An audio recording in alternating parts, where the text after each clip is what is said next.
As earlier noted, for the record, today's proceedings are being conducted as a consultation and organizational meeting rather than a hearing of the committee. The purpose is that the so-called Blue Ribbon Committee hearing conducted last Thursday, June 4, was illegal, void ab initio, and had no binding effect. It is in this context that today's public consultation.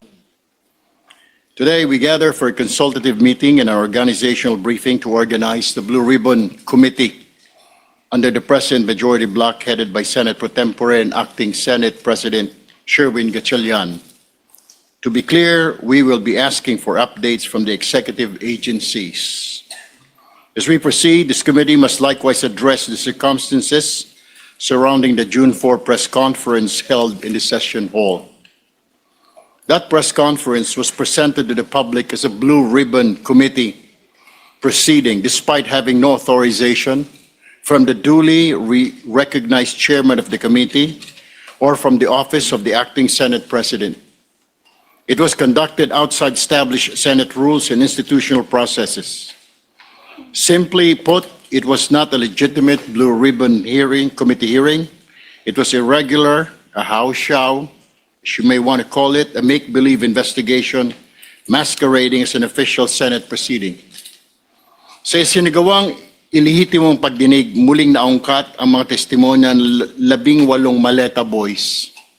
Kaugnay sa di umaray milyon-milyong kickback mula sa flood control projects na dineliver daw nila sa ilang mga opisyal, kabilang na po sa inyong lingkod at maging sa isang pari.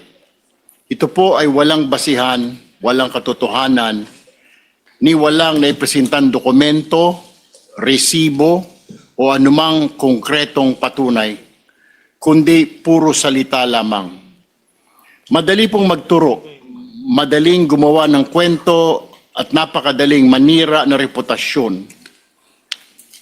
Kaya tungkulin po ng Blue Ribbon Committee na tiyakin ang bawat alegasyon ay nakabatay sa matibay na ebidensya at mapagkatiwala ang testimonya. Hindi po tayo papayag na basta na lamang may darating po dito sa komite na ito para maglahad na kung ano-ano na wala naman po mga ebidensya o mga testigo na bigla na lamang pong susulpot kinabukasan na hindi na po mahagilap. Hindi tayo narito upang magbigay ng hatol batay lamang po sa mga haka-haka. Narito tayo upang alamin ang katotohanan. At this juncture, please allow me to acknowledge the presence of my esteemed colleagues, Senators Kiko Pangilinan, our Vice Chairperson, our Acting Senate President, Senate Pro Tempore Win Gatchalian, and my colleague, Senator Raffy Tulfo. Thank you for coming today. Before we proceed, let us pause for a minute of silent prayer for our kababayans in Mindanao. Meron pong 7.8 na lindol na tumama po doon kani-kanina lamang.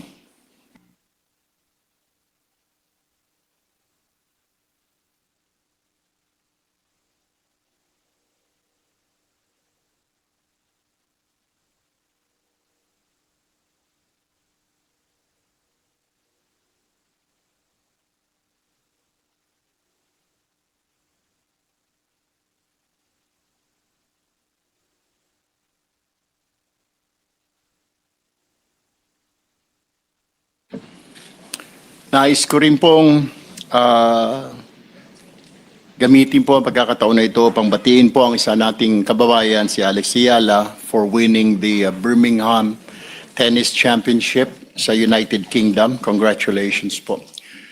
At this juncture, please allow me to acknowledge the press. May I now request the Blue Ribbon Committee Secretary to acknowledge our resource persons for today.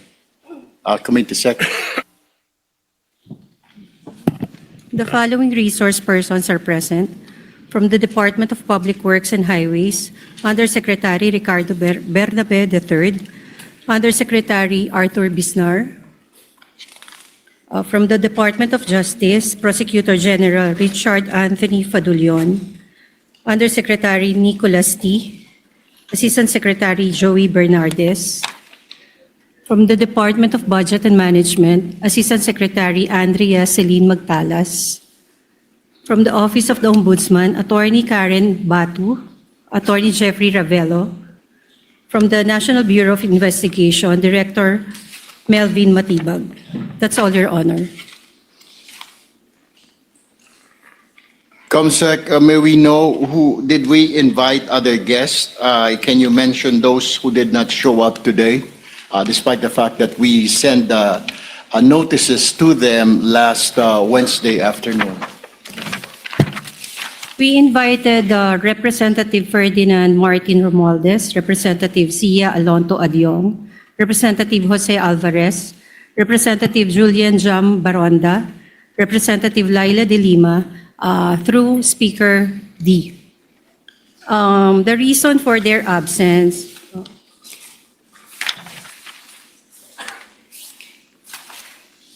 Attorney Cheloy Velicaria Garafil said that the House of They sent a letter respectfully declining the invitation on the grounds of parliamentary courtesy. Okay, what about the 18 bodyguards, Comsec? We have Did we not invite them? We have not yes, we invited them, but we have not received any reply. What about Attorney Baligot? Did we invite them? Did we Yes, invite Your him? Honor, we invited, but we have not received any reply. What well. about former Congressman Mike Defensor? Did we invite him? We did not invite former Congressman Mike Defensor. Okay, Comsec. So with that, we now allow our fellow senators to deliver their opening statements, if they have any. What? Go ahead. Thank you, Chairperson Senator Erwin. Magandang umaga sa ating lahat.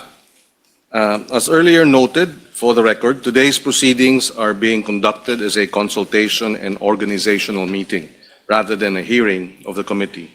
The purpose is to facilitate the orderly transition and continuity of the committee's work pending the completion of its reorganization and membership and formal constitution of the committee.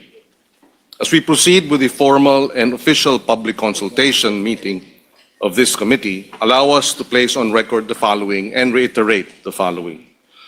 The June 3 session, convened by 12 senators, was in compliance with the Constitution, the rules of the Senate, and jurisprudence.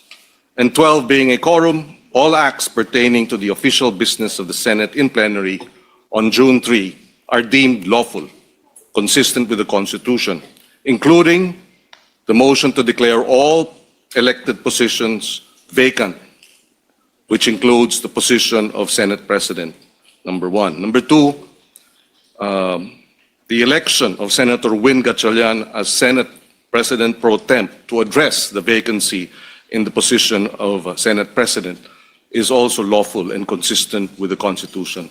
And number three, the election of Senator Erwin Tulfo as Chairperson of the Blue Ribbon Committee is likewise lawful and consistent with our rules.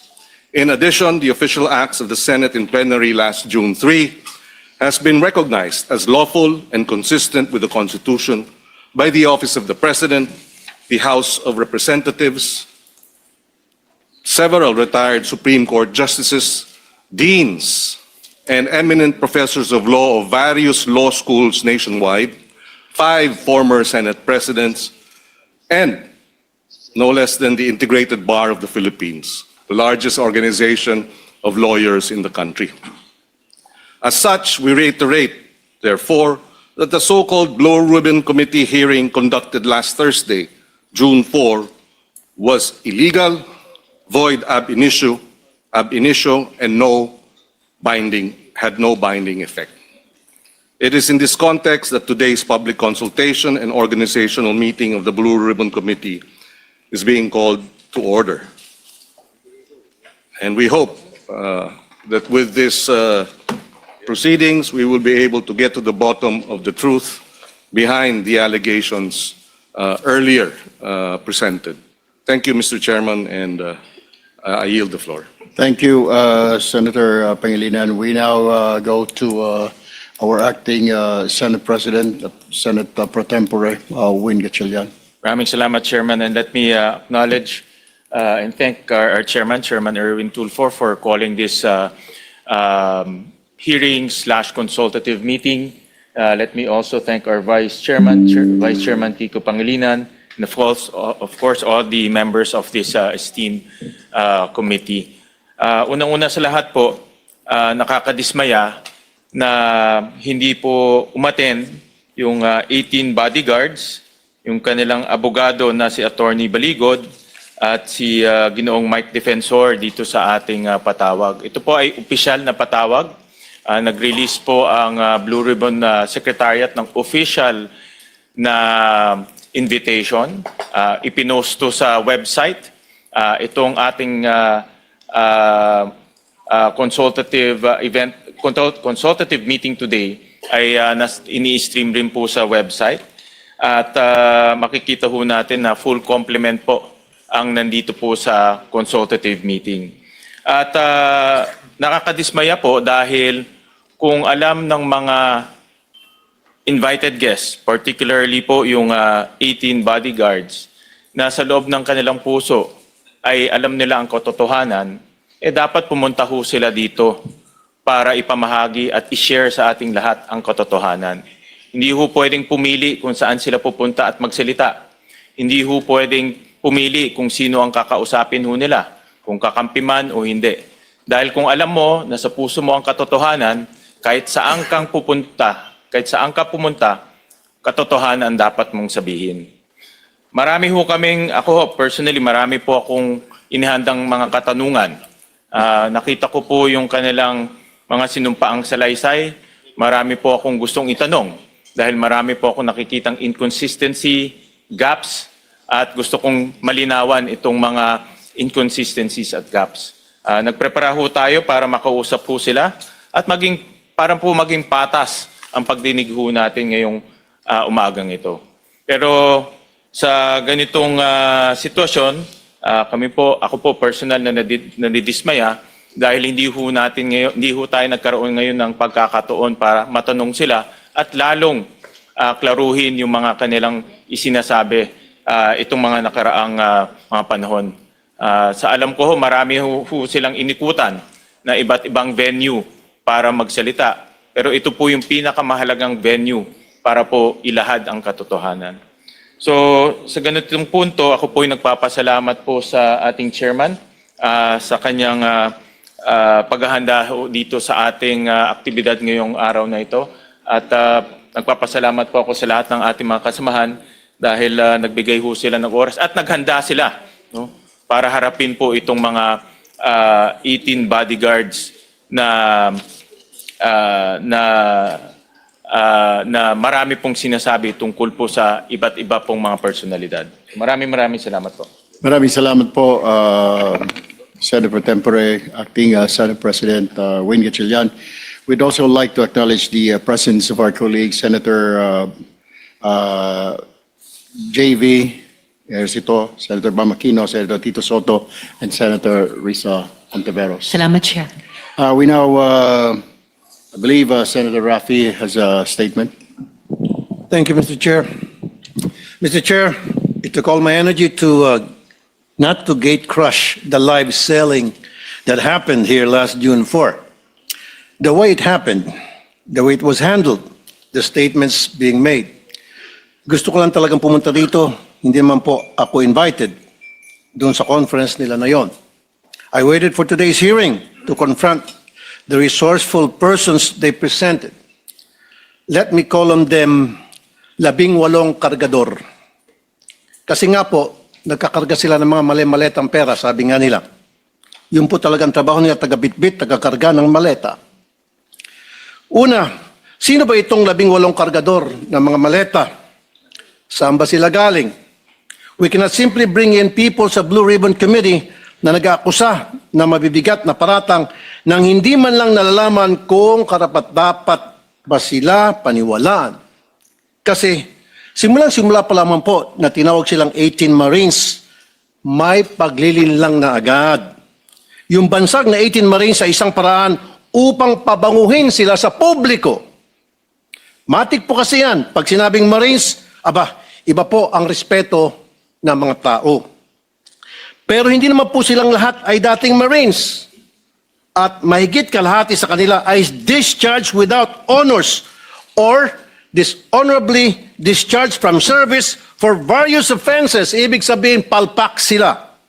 Tulad ng pagiging AWOL o absent without leave. Why is this information very important? Because for people to believe their allegations, it must come from a credible and reliable source. And so, the people using them portray them as heroes. God damn. Sabi nga ng isa sa mga senador na dumalo nung araw na yon, bayani daw po sila. Pero nakakaya naman po sila sa iba nating mga bayani. Na itong 18 kargador na ilang taon nagtrabaho kay Saldico, may 7 years at 9 years at nagbitbit daw, sabi nila, ng sangkatutak ng maleta ng pera. At bigla na lang tinubuan ng konsensya at ngayon ay naninira ng buhay ng mga inosenteng tao, ay tatawagin nating bayani. Pasensya na. Hindi ako papayag na matabi ang mga sinungaling nito kila Jose Rizal, Andres Bonifacio at mga dakila nating OFWs. At dito papasok ang Pangulo kong punto. Hindi lang po ang kredibilidad ng 18 kargador ang kaduda-duda. Ang mismong testimonya nila ay nakakapagtaka. Lumabas na po ang ilan sa mga ito sa balita, pero pasadahan lang po natin. Let me show some video clips of the hearing. Video 1. Si Father Flavi ay hinatiran ko ng pera doon sa Mindanao Ab. Isang sobre yun, sir. Anong lugar po yon? Sa Mindanao Ab, sa mismong simbahan niya, sir. Sa may gilid ng kalsada. Bakit po kayo nagdala ng pera doon sa pare? Kasi, sir, hindi ko ano, sir, kung pang ano nila yun, sir, eh. Basta nagdala na kami ng pera, sir. Tapos doon sa 33... Maleta din ba dinala mo? Isang sobre, sir. Tapos doon, sir, sa 33 Clemente. Baka naman sulat lang pinadala Hindi, sa'yo, sir, sobre. pera, sir. Kita ko mismo, sir, eh. Tapos sa 33 Clemente, sir, isang maleta. Kanino? Kay Father Flavi, binuhat ko papunta sa sakyan niya. Tapos yung suot niya, sir, itim na pangpare. Sagot naman ni Diocese of Cubao Bishop Elias Ayuban Jr., there is no church entrusted to the Society of the Divine Word on Mindanao Avenue or anywhere in its vicinity. Pangalawa, iPhone time travel. 2024 pa lang, wala pang iPhone 616e noong 2024. Pumutok yung flood control po, 2024. Nakapagsalita na po dito si Master Sergeant Orly Gutisa. Ngayon, maraming nagliligaw sa amin. Ano po? Nililigawan po kami na hindi na po kami magsalita. Yung lahat ng cellphone po namin, ibibigay po sa kanila. Sa anong dahilan? Papalitan po ng mga bago po, iPhone po. Ano bang klase yung mga cellphone nyo? Nokia? iPhone 16. So papalitan nila ng mas maganda. Yes, Your Honor. Alam ninyo yung dahilan kung ba't nila gagawin yon? Kasi nandun yung mga picture namin, Your Anong klase ng cellphone para ma-record? iPhone 16e, 128 GB. Nang i-check ng News 5 sa mismong website ng Apple, lumalabas na February 21, 2025 ang pre-order na naturang model na sinasabi ng Bagman sa hearing. Pangatlo, pinili na impormasyon. Ano ang nangyari sa pagpapalabas ng katotohanan? Kung pinipili lang nila kung sino ang ilalabas. Malinaw ang detalye nila sa una nilang affidavit tungkol sa mga maletang dinala sa ilan naming kasamaan dito na may address pa. Pero bakit parang mirakulo na naglaho ang naratibo tungkol dito? Sa original affidavit nung mga dating sundalo.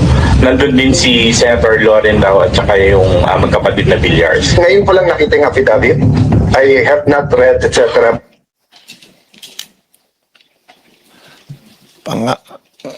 Pangapat, aking pinasilip ang lugar na yon sa Makati. Video 4, money changing. Nag-advise po si boss, magpapalit kami ng piso to dollar na 2 maleta doon sa Makati po. Sa, Bibili kayo ng US dollar. Yes, yes, Your Honor. Dinala po namin ito sa Fairbank Makati, Salcedo Village po. Dalawang maleta worth of 50 to 60 M po ang laman. Aking pong pinasilip ang lugar na yun sa Makati at walang record ng money changer sa Pearl Bank Building. Dapat po makumpirma ito. At syempre, nandiyan din po ang mga kadudadudang testimonya nila laban kay Senator Soto na pinabulaanan niya na dahil nga matagal ng patay ang sinasabi nilang si E.A. Mark or Executive Assistant Mark. At ang pagbawi nila ng aligasyon tungkol kay Representative Laila de Lima na noong mga panahon na yun ay hindi pa kongresista at nakakulong pa. At sabi ni Ombudsman Boying Rimulya, ang isang letrato ay delivery na nangyari nung panahon ni Speaker Lord Velasco pa. And so I come to my third point because it seems that some of the information from these 18 porters or cargador are fed. They have a hard time telling their story on their own. Kung papanoorin mo ang live selling nila noong Huwebes, hirap silang ikwento ang kanilang naratibo. The presiding officers of that conference were coaching and leading the resourceful persons. Pag medyo nagkakamali, siyempre, inaayos ng mga presiding officers ang testimonya. Minsan si Attorney Baligod na, hindi naman involved sa pagbitbit ng maleta, ay siyang tumitestigo tungkol sa nangyari. Wala naman siyang personal knowledge. Ika-4 na punto, nais ko pong humingi ng dispensa sa ating mga Senate media. Bilang broadcaster at kasapi ng media, masakit po tuwing nababansagan ng ilan sa atin na bayaran kasi nasisira po ang propesyon natin. Pero itong pagsisigawan na bayaran ng karamihan sa atin, dito sa lugar na tinawag nyo ng tahanan at buong puso nyong pinoprotektahan sa pamamagitan ng makatotohanang pagpapahayag, ay tatawagin kayong bayaran. Hindi po tama yun. This institution, time and time again, owes you its dignity because you keep the senators on their toes and make sure we stay true to the Filipino people. At kay Senator Cayetano, huwag po tayo masyadong demanding. Ano po? Ito magreklamo na wala ka sa front page. Limited po ang front page space ng mga dyaryo. Kaya pili lang po talaga ang nalalagay dyan. Pero hindi ibig sabihin hindi na sila patas. Dahil kung titingnan mo naman online, all these news outlets reported his statement. It is in their online platform. Kung saan libo-libo ang nagbabasa. The front page is reserved for the biggest and latest news. Yun bang bagong kaganapan? Yung po kasing pagkapit sa kapangyarihan at hindi pagtanggap sa pagkatalo nyo, lumang balita na po. But nevertheless, it was reported upon. I-google nyo po yun. And my fifth point, we have to look into the allegation na nabayaran ng 5 milyon ang 18 kargador. I'm not saying it's true. Iharap po ng NBI itong witness nila na nagsabi noon. Pero ang masasabi ko lang, ginamit lang kayo ng mga malalaking tao para sa mga personal nilang interest sa politika. Kulang yung 5 milyon. Kunwari, inanalayan nila kayo. Pero pagharapin nyo na itong sangkatutak na kaso na isasampa sa inyo, nitong mga siniraan ninyo, tingnan nyo, unti-unti kayong iwan yan. Ngayon pa lang, narinig mo na sila na nagugas kamay sa mga paratang nyo. Dumidistansya sila sa inyo dahan-dahan. Kaya sa ating mga kababayan, mag-ingat po tayo sa paniwalaan or papaniwalaan. Remember, the devil can cite the scripture for his purpose. No more, no less. When Jesus went into the wilderness to pray, the devil tried to tempt him 3 times. But as he was failing to tempt Jesus, and as he was getting desperate, what did the devil do? He quoted the scriptures from the book of Psalms. Huwag po tayo magpapadala sa mga mabubulaklak na mga pananalita dahil lang siya ay nagbabasa ng Biblia. Huwag po tayo basta maniniwala dahil binansagang bayani o Marines ang 18 na kargador. Buksan po natin ang ating mga mata, tenga at utak. Huwag po tayo magpapadala sa mga live selling nila. Tingnan niyo po kung sino ang nagbebenta. Kasi kung mahistoryan ng pagbubudol at di tayo maingat, tayo na pong susunod na biktima nila. And before I end, I would like to remind my colleagues here in the Senate to please be very careful in calling out some people as bayani, putting them on a pedestal dahil hindi naman talaga totoo. Because that will be a reflection of you. Tatawagin mo ang mga taong umami naman na nag-deliver ng mga kickback kung sino-sino Poncio Pilato. So therefore, matatawag siya ng sindikato. So kung tatawagin mong bayani ang isang sindikato, sindikato ka rin. As simple as that. Maraming salamat, Mr. Chair. Maraming salamat, Senator Rafi. We now go to Senator JV Ejercito, if you have any opening statement. Mr. Chair, I'll just go straight to the question later so that we can start the ball rolling. Thank you. Thank you, Senator JV. Senator Bam? Okay. Now we go to Senator Tito Soto. Thank you. I'm just here to listen. I actually would not want to dignify parang siningit lang doon sa salaysay, but nevertheless, I'm here to listen, Mr. Chairman. Thank you. Thank you very much, Senator Soto. Senator Rizon Taveros. Salamat po, Mr. Chair, at magandang umaga po sa lahat. Wala pong iniiwasan ang bagong mayorya ng Senado. Pero sa kahit anong investigasyon, dapat ebidensya ang mangibabaw, hindi kwento lang. Yan pong gusto sana nating alamin ngayong araw. Pero ang 18 ex-bodyguards, hindi po sumipot ngayon sa Senado.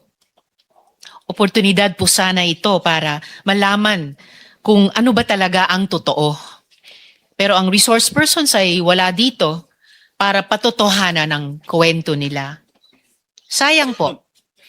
I recall a quote which says, "Truth doesn't mind being questioned.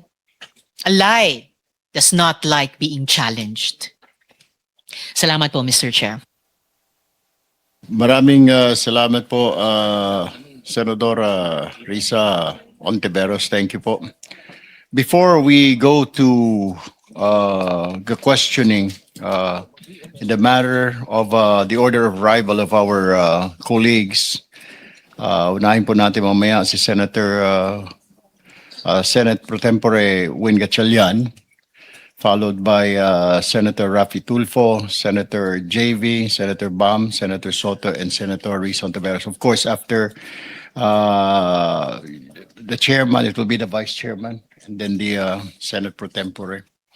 And let us now, before we go to the presentation of the various agencies present today that we invited, like the National Bureau of Investigation, the Ombudsman, the Department of Public Works and Highways, and the Department of Justice, Department of Budget Management.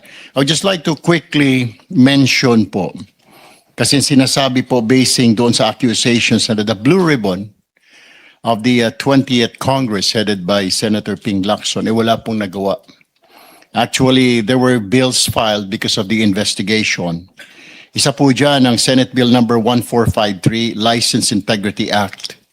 Ito po yung prohibiting unlawful lending, borrowing, or fraudulent use of licenses, permits, and other concessions granted by the state. Yung pagpapahiram po ng mga lisensya ng mga kontraktor. Dahil po, nabulgar po dito po sa Blue Ribbon hearing. Isa pa po ang Senate Bill number 1373, Contractors License Law. Ito po yung bill restructuring and strengthening the Philippine Contractors Accreditation Board, introduces stricter qualifications and term of office for its members. Ang ibig po sabihin, hindi na po, pag ikaw ay member ng PICAB, hindi ka po pwedeng mangontrata sa gobyerno. SB number 1360, Master Plan for Infrastructure and National Development Act, 30-year Comprehensive Infrastructure Development Master Plan, which shall focus on the country's long-term vision, goals, and strategy of infrastructure development. Hindi po yung basta na lamang isumite yung program of work ng isa pong politiko para makakuha po ng pondo. Kailangan po ito nakabase sa master plan po for infrastructure and national development. Isa pa po ay ang regulation of foreign travel for government officials and employees. Senate Bill number 1362, this bill regulates foreign travels of government officials and employees who are under investigation for acts that may compromise national security, public safety, or public health. Senate Bill number 1364, amending the Bank Secrecy Act. This measure proposes to amend the law by authorizing a competent court or investigating body to examine the bank deposits of public officials. Senate Bill number 1365, amending PD number 1759, penalizing the contractors and subcontractors who violate any material provision of contracts involving public works of government officials, of government and public officials who allow such violation. Senate Bill number 1358, Budget Modernization Act of September 9, 2025. Ito po kaya po natin mapapanood na from now on ang bicameral conference po ng dalawang kapulungan sa pagsasagawa po ng ating budget at marami pa pong iba. Yun lamang po ay pinapaalala po natin doon sa mga nagsasabi na wala pong ginawa ang Blue Ribbon hearings po nito mga nagdaang panahon. Yan po ang accomplishments po ng Blue Ribbon hearing na isinagawa po natin ngayong 20th Congress. Now, we go to the presentation. Yes. If you don't mind, Mr. Chairman, yes, also to fortify what you're saying, Senate Bill 1835 is an Infrastructure Governance Act reorganizing the DPWH. It's we filed the bill. Noted, Senator Soto. Let us now move to the presentation of the various agencies. We start with the National Bureau of Investigation. Attorney Melvin Matibag, go ahead, please. Meron po kaming prepare na slides, baka po pwedeng ma-flash. Go ahead. Una po sa lahat, magandang umaga po sa inyong lahat. Maraming salamat po sa inyong imbitasyon at kamusta na po kayo, mga kaibigan naming senador. Noong Pebrero 23 po, 2026, nagsumite ng joint affidavit ang grupo na sinasabing the former security of Saldico kasama si Attorney Balikod na naglalaman ng mga aligasyon ng cash deliveries. Ang investigasyon ay sinagawa ng NBI Task Force Marino base sa deputization ng Ombudsman sa sariling kapangyarihan ng NBI. So tinawag po naming Task Force Marino ito noon, pero pwede naman na po namin palitan siguro yung pangalan ng Task Force pag pamarapati na po. Yes, please do that kasi po insulto po sa institusyon sa Philippine Marine Corps at sa Armed Forces of the Philippines dahil ito pong mga ito ay karamihan po sa kanila tulad po na nasabi ni Senator Raffy, ito po yung mga nag-awol, may kaso po, dishonorable discharge at sinabi na rin po ng AFP na maaari huwag pong gamitin na sila po ay 18 Marines dahil hindi po sila lahat Marines at ang iba may mga kaso. Maraming salamat po, Attorney Matibag. Palitan na lang po namin kung hindi Task Force Bodyguard, baka Task Force Bellboys po para mas appropriate po siguro. Next slide, please. Ang ating tatalakayin ngayon ay ang ebidensyang halaga ng affidavit ng tinaguriang 18 bodyguards. Sa kasong ito, ginamit ang affidavit bilang pangunahing ebidensya na umano'y cash deliveries. Ngunit ayon sa NBI Task Force, kailangan nating suriin kung sapat ba ang bigat ng ebidensya, kung may issue sa paggamit ng titulong Marines, at kung paano na iba ang independent recollection sa collective narrative. Ang layunin natin ay makita kung ang affidavit ay talagang nakatutulong sa pagbuo ng probable cause, kung ito man ay kahinaan na dapat pagtuunan ng pansin. Sa katunayan po, ang ginamit na lang nga naming pamantayan ay probable cause at hindi na yung memorandum circular ng DOJ na nagsasabi ng there should be reasonable certainty of conviction pag mag-aakyat tayo ng kaso. Next slide, please. Ang tanong na dapat sagutin, nakakatulong ba o nakakasira sa kredibilidad ang label na ex-marine? Ginagamit ang label na ito para ipakita ng grupo na may integridad at disiplina. Gaya na nga po ng sinabi ni Senator Rapi Tulfo kanina sa kanyang opening statement. Sa kasong ito, may mga miyembro ng grupo na hindi naman tunay na Marines o honorably discharged. Sa katunayan po, ayon sa aming pagsusuri at pag-iimbestiga, 12 sa 16 na dating Marines ay dishonorably discharged. At may mga miyembro ng Army at Reservists lamang o sibilyan. Kaya ang ex-Marine label ay automatikong nagbibigay ng kredibilidad na sadyang ginamit upang itaas ang kalidad ng kanilang sinasabing testimonya. Next slide, please. Ayon sa batas, ang testimonya ay dapat nakabatay sa personal na kaalaman. Kung ang testigo ay aktual na nakakita ng cash delivery, mas malakas ang ebidensya. Ngunit kung narinig lang niya mula sa iba, ito ay hearsay at mahina ang probative value. Ito po ay isang legal na provision. Testimony must be based on personal knowledge. Hearsay has a weak probative value. Sa report na lumabas ng aming pong task force, lumalabas na karamihan sa pahayag ng ay hearsay at 10 to 20% lamang ang base sa personal knowledge ng mga affiants. Halimbawa, may testigo na nagsabing sinabi sa akin ni Estrada na may cash delivery. Hindi ako mismo ang nakakita at hindi rin po nakita kung ano ang laman ng mga maleta. Base lamang sa sinasabi ng kanilang mga kasama o kung ano ang itinext sa kanilang group chat. Next slide please. Sabi ni Ibit 10 to 20% lang ang base sa personal na kaalaman. Halimbawa, may ilang testigo na nagsabing nakita nila ang bag, pero ang karamihan ay narinig lamang mula sa ibang miyembro ng grupo o executive assistant. Ang majority ng pahayag ay hearsay, kaya mahina ang ebidensya. Isang halimbawa ng pahayag ng testigo, sinabi sa akin ni Estrada na may cash delivery. Hindi ako mismo ang nakita. Sa report na binanggit ng mga personal knowledge ng bawat affiant ay limitado. Ang natitirang assertions ay hearsay na. Next slide please. Walang dokumento. Ito na po, importante po ito para suportahan ng kanilang testimonya. Walang dokumento. Yung next slide pa po. Lack of corroboration. Walang dokumento, device, o physical evidence na sumusuporta sa mga aligasyon. Halimbawa, walang CCTV footages, resibo o cellphone records, wala po. Nagpapatunay ng custody. Ang ebidensya ay puro salita lamang, walang kasamang physical na ebidensya. Sa report kahit may subpoena, walang naipakitang original photographs, receipts o bank statement ang grupo. Ang absence ng documentary evidence ay hindi lamang kahinaan, kundi direct failure to comply with the legal directive. Binigyan po namin sila ng sufficient time para magsumite ng mga corroborative evidence, testimonya man o material evidence or physical evidence, wala po silang isinumite.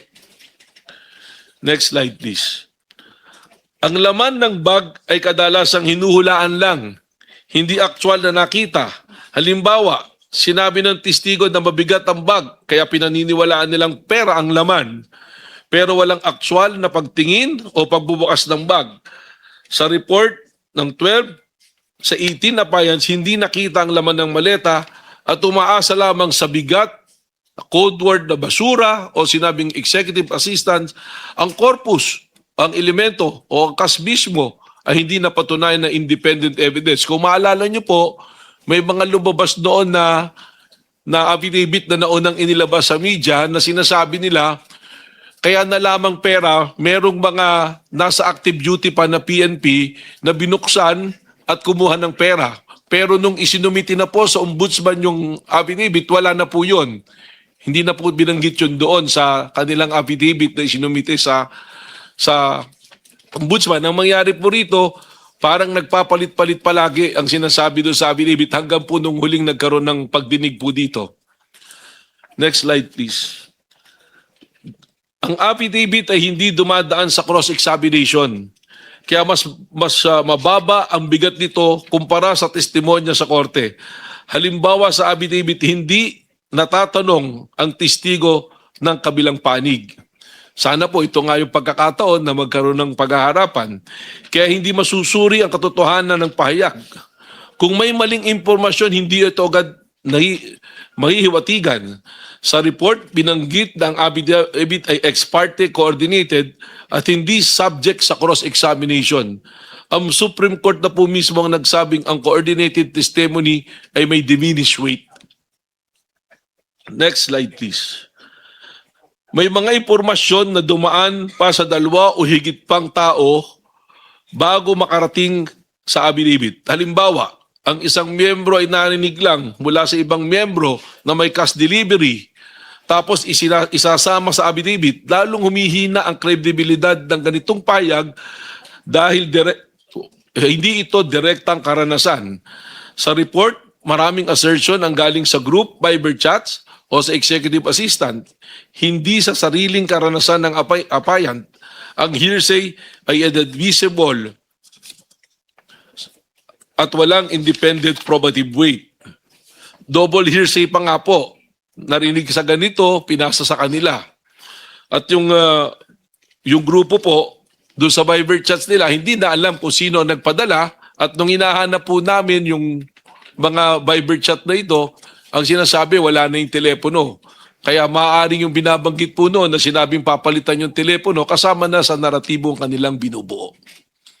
Next slide, please. Attorney Matibag, Opo. before you continue, I would just like to inform everyone na yung pong 18 ex-bodyguards narito po sa building na ito, nasa tanggapan po ni Senator Robin Padilla, kasama po si Attorney Baligod. Despite po yung ating pong imbitasyon sa kanila na dumalo sa hearing, mas minabuti po nilang magtungo sa opisina ni Senator Robin Padilla at doon po ay mag-monitor at mag-live din yung 18 bodyguard at magpa-press con. Yun lamang po, I just want to let everybody know na they're here in the building, yung 18 po na yon kasama si Attorney Baligod, pero ayaw po nilang bumabali dito sa ating hearing at nandoon po sila sa tanggapan ni Senator Robin Padilla. Continue, Attorney Mr. Chair. Matibag. Yes, go ahead, Sen. Risa. Mr. Chair, for the record lang po, bagamat ito pong dinadaos natin ngayon sa pamumuno ninyo na Blue Ribbon Committee ay meeting, pero inaasahan ko rin po na iimbitahan ng chair itong 18 ex-bodyguards sa hearing kapag fully constituted na yung committee. And dapat po hindi nila baliwalain yung imbitasyon ng komite. Dahil pag ginawa pa nila po iyon, magiging subject po sila sa subpoena and show cause order at higit pa mula sa komite. Salamat po, Mr. Chair. Noted po, Senator Ontiveros, gagawin po natin yan. Pero for now kasi ang ginawa po natin ay inimbitahan lamang natin dahil ito po ay isang meeting lamang at organizational meeting po ng Blue Ribbon Committee. Kaya po hindi po natin mapapwersa yung mga yon, pero inimbitahan po rin natin gayon pa man noong pong Miyerkules para walang masabi po yung kabilang grupo, yung minority bloc, na iniiwas po natin at ayaw natin sila imbitahan. So for the record po, nabanggit po kanina ng Secretary at inimbitahan po ang 18 na ito kasama po si Attorney Baligod. Subalit po, hindi po sila, at nagpahayag na po sila kani-kanina lamang na hindi po sila bababa rito bagkus sila po ay bisita ni Senator Robin Padilla. Mr. President, Mr. Chairman, just for the record, baka kasi hindi naintindihan masyado ng ating mga kababayan. Kaya ito ay hindi hearing at ito ay committee meeting, consultative meeting, ay dahil kinikilala natin na hindi pa nahahalal ang lahat ng membro ng Committee on Public Accountability. At dahil hindi pa nahahalal lahat ng membro, hindi pa constituted ang committee. Although the chairperson has been elected and the chairperson, as legislative practice will reveal, has from time to time been allowed by practice to hold consultative meetings, even if there is no quorum, even if the committee has not been fully constituted. Empowered to appoint a vice chairman. And also, yes, that is correct, is empowered to designate a vice chairman. So in the meantime, because we are have not, out of respect for our colleagues in the minority, dahil hindi pa nako-constitute, hindi pa sila hinahalal, ay hindi natin tinatawag itong, o hindi natin isinasagawa ang hearing. This is in contrast to the previous bogus hearing last Thursday, wherein the Blue Ribbon Committee precisely had been declared vacant, and even before we removed the Senate President, former Senate President, they already sent out notices for that June 4 hearing, which again is an indication of their disregard for our rules in the Senate. Kaya, just for the record, Mr. Chairperson. Thank you for Mr. that Chair. clarification. Go ahead. Dagdag lamang po dun sa sinabi ni Vice Chair Kiko, Mr. Chair.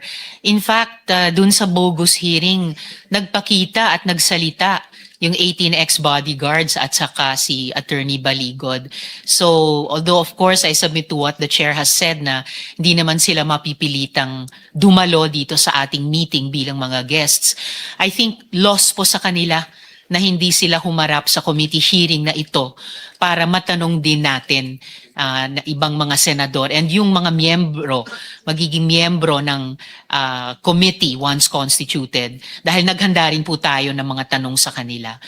Just for the record, Mr. Chair. Salamat po. Mr. Chairman, just to emphasize na yung June 3, klarong-klaro na noong dineclare all seats vacant, ang inelect natin as chairman of the Blue Ribbon Committee ay no other than Senator Erwin Tulfo. So siya lang ang may karapatan na tumawag ng ganitong consultative meeting at siya lang ang may karapatan para mag-issue ng mga invitations through the Blue Ribbon Secretariat. So let me just put that on record. Thank you, Mr. Senate Pro Tempore, Acting President Win Gatchalian. Go ahead, Attorney Matibag. May I approach po? Please. There's an important thing that I want Go to ahead relay po. po. Sa inyo po. Pwede Go po ahead ako po. lumapit dyan. Because I cannot see. 1 minute suspension.